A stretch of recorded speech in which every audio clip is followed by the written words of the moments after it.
We are back. Peanut Gallery. Let's talk about Último Guerrero. Yeah, so CMLL, a very well-known promotion. As far as booking goes, it is legendary for its conservative booking. In fact, it is on par with Big Japan Pro Wrestling as far as conservative this promotion is. That I'm not kidding you. Well, like, these two are often the conversation with, you want conservative wrestling booking, this is one of those promotions along with Big Japan. And obviously Tyler Height knows how conservative booking Big Japan Pro Wrestling is. It's scary. So anyways, CMLL, which is what we're talking about today, is run by a consortium of people known as the Booking Committee. Último Guerrero is merely a member of said Booking Committee. Conflict of interest. Yes, but let's talk a little bit, because I think there are some redeeming factors with CMLL that make it interesting and actually well respected among major professional wrestling promotions that kind of harken onto his past. Right. And I think the biggest thing that we have to talk about is its conservatism.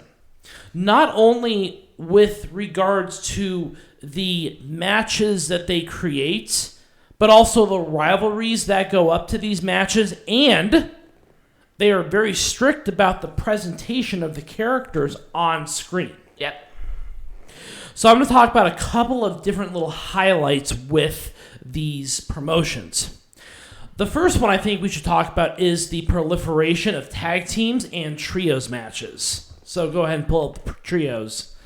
And the reason that we bring this up is because this is how the vast majority of rivalries are booked. We can actually see a lot of this with Japanese promotions even to this day. New Japan Pro Wrestling is well known for doing this. Even promotions like WWE and AEW, they book these types of matches on regular shows to highlight multiple rivalries at the same time. You know why? It all comes from this. Right. This is where this tradition comes from. The 6-man tags. Or the 6-man tags, the 4-man tags, the 8-man tags. Literally all of CMLL's booking with professional wrestling promotions, or not promotions, but rivalries, they're all either going to be these multi-man matches, or they are going to be interviews. Interesting. They're not going to be from backstage segments.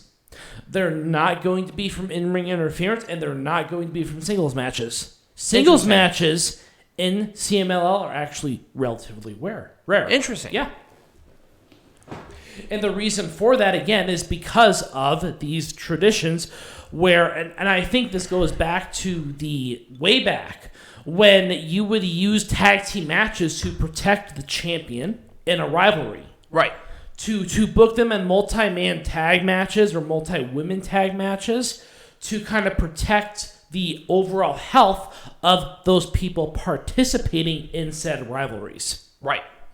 Another thing that makes CML a little bit different is their lack of hardcore matches. So pull up their steel cage, because they actually had a steel cage match relatively recently. And I will actually be talking about this part of it within Even Wrestling Lesson, because this does... It is not that common. This is very rare. Yes, for a professional. I mean, even today, you think about hardcore matches in professional wrestling, they don't occur as often as one might think that they do. This is a very rare occurrence within For CMLL. For CMLL, it is super rare. You know why? Because they're all about that traditional Greco-Roman ground and pound style wrestling. It's very traditional. Very. Another thing that they are very well known for, we've talked about this, they have 24 championships.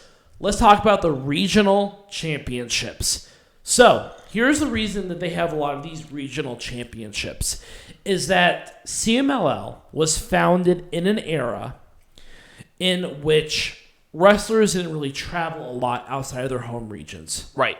This is very much akin to, and if you're thinking about this, this is literally the NWA. The NWA, they had their regional championships with every little promotion. Right. And then they had their national champions, they had their world champions. this was the same exact thing. But EMLL was a part of the NWA. Right, which is why they retained some of those NWA promotions, those the titles. NWA historic champions. But they retain those lineages. Because to EMLL, of course, their very conservative booking style dictates that they have these titles. So there's like 3 different layers of this. There are the world champions, there are the Mexican nationals, there are the Guadalajarans, and then there are the shared promotions with Japan. Well, we're not talking about... Well, that's a hierarchy of the belts. But the champions that I have on screen, for example, that is what's known as a regional heavyweight champion. Right. So the Guadalajaran championships, there are 3 different tiers. There's a heavyweight, tag team, and the secondary or the women's. There's like middleweight, welterweight. It's very traditional within the weights itself. And within that too, yes, there are weight classes within these promotions. Well, hell, even the minis. There's the mini Estrella and the micro Estrella. The micro.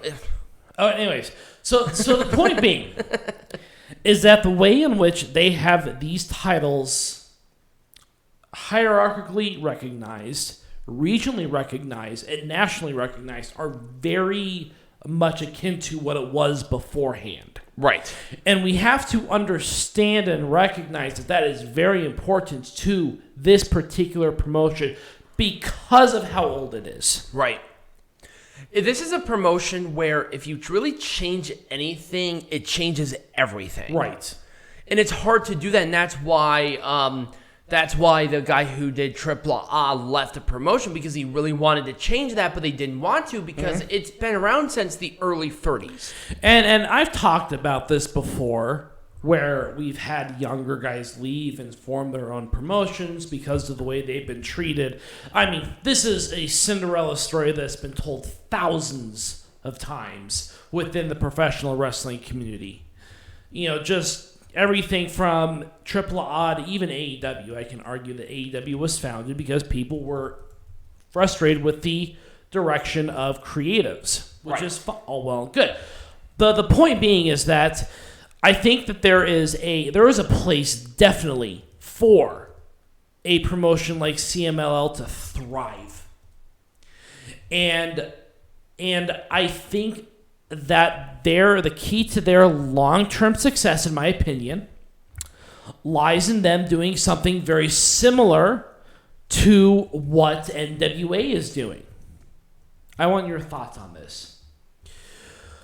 I think that CMLL has its place as one of those promotions that leans on their past, but also does things like highlighting the women for the women's champion match, for example. Here's my thing with is accordance to. Do you think that they are the Mexican equivalent of NWA? There is a definite place for this, 100%. But here's my thing: the only thing that I would really wish they would do more distributed is a national audience base, because I feel like there are a lot of people around the world that do crave that very traditional wrestling. Mm-hmm.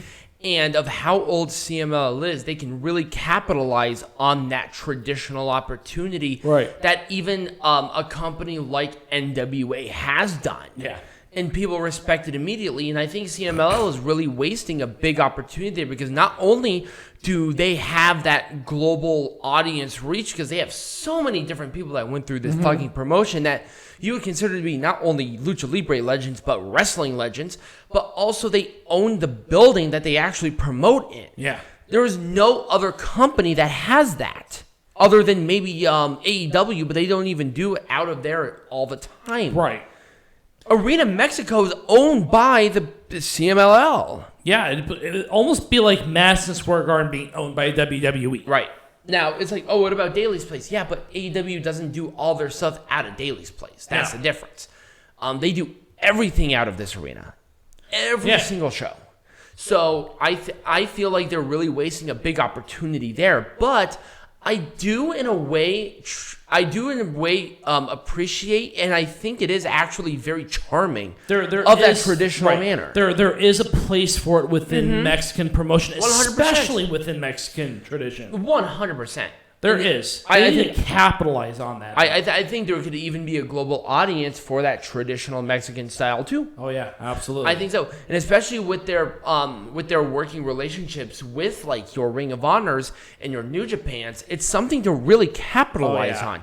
I mean, where do you think Roosh and Dragon Lee came from? They didn't come from AAA. They came from CMLL. Right.